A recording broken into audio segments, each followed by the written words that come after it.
What's up, guys? It is Corey from SuperKamiGuru9000, and welcome to my review of Bleach, Chapter 515. The Shinigami mourn this week as they're trying to get over the huge battle that just took place with the Quincy and their leader, Ju-Ha-Bok. And like most things in Bleach, they tend to skip ahead just a little bit and show us some of the things that are going on right now. At the opening of the chapter, we have Captain Unohana and we have Isane, and they're both dealing with a situation where all the Shinigami are finally starting to come in. They're all incredibly damaged, and they're really upset because they haven't been able to do anything. But they couldn't leave this building because the Captain Commander told them not to. One of the most important stuff from this chapter definitely came in the middle. We actually get to see that Ichigo is going to the hospital and helping out a few people, and he's actually getting to visit Rukia and Renji, who are both very severely injured but are going to be able to recover. And there are a few little funny moments between the two. I do like the fact that Rukia immediately talks to Ichigo, and Ichigo's all of a sudden really bubbly, and he's like, well, you don't seem that bad. You seem a little healthy. All this is going on. It's pretty obvious they realize something is kind of wrong with Ichigo, but he doesn't want to talk about it quite yet. You know, he just did have this really crazy revelation that he might be the son of a Quincy, so it is kind of a big deal. What is really cool is that Shinji Hirako finally comes in, and he's talking to him a little bit, and then one of Captain Kuratsuchi's guys comes in. He's like, Ichigo, we need to talk to you a little bit about your Bankai, and that's when he has to go. Then at the end of the chapter, we get a lot of cameos from a lot of the big Shinigami of the series, and we can see that they're all mourning the death of the Captain Commander, as they probably should be.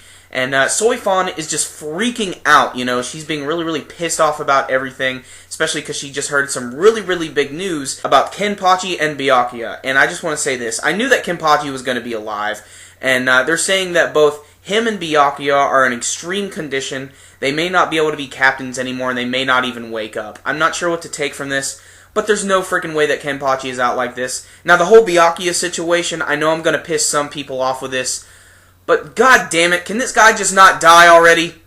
Don't get me wrong, I think Byakuya is a cool character and everything, but god, that guy should have been dead at this point. Just, I don't know, it just seems a little ridiculous. Aside from that, when Soifon hears about this, she starts freaking out, and she's like, we don't want to hear about any more of these deaths. We're just trying to get over the death of the Captain Commander. She's being unreasonable about this, and I love when Kommamura speaks up, and he's just so super pissed off looking. He's like, Soifon, do you think you're the only one who wants to scream and be angry about this? Shut the hell up. It takes the Captain Commander's former student to sort of calm everyone down and let them know, look guys, we're supposed to not be fighting right now. We have to come together and realize that we are here to protect Soul Society. It's a little cheesy, but it's the good type of cheese. A chapter that sort of skips ahead just a little bit and gives us a little bit more characterization and get to see how all these characters are reacting to this huge Quincy attack that just happened to them, and it's pretty obvious that it was extremely devastating. They lost their Captain Commander, whose body they cannot seem to find. Who knows where that is? A lot of our major players are gone or extremely injured, and things just seem completely hopeless.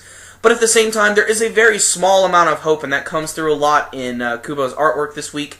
Ironically, there was a small amount of humor this week. You could see that definitely in the middle portions of the chapter, which I actually do appreciate quite a bit, because after all this really intense shit that we just had shoved down our throat, it's good to have a nice laugh every once in a while, especially on the part of Rukia and Ichigo. So I really did enjoy that, and also you need to take these little breaks every once in a while. We just dealt with a really serious part in this arc, and it's still just the very beginning, so we know it's only going to get more intense from here. This was a pretty decent chapter. You know, it wasn't an action fest. It wasn't meant to be. This was a time for us to relax and enjoy the characters and get a chance to, you know, realize what's going on here. How are we going to handle this arc? So I'm going to give this one just an 8 out of 10. I really enjoyed the chapter. Like I said, it wasn't like an explosive action chapter, but it's good to just have these little breaks every once in a while, get to see the characters and see how they're doing, especially how they're reacting to this serious situation.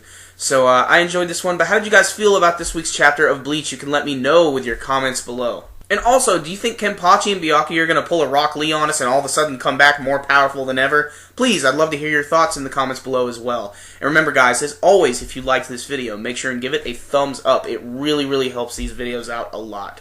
That concludes this review today. SuperKamiGuru9000. Out.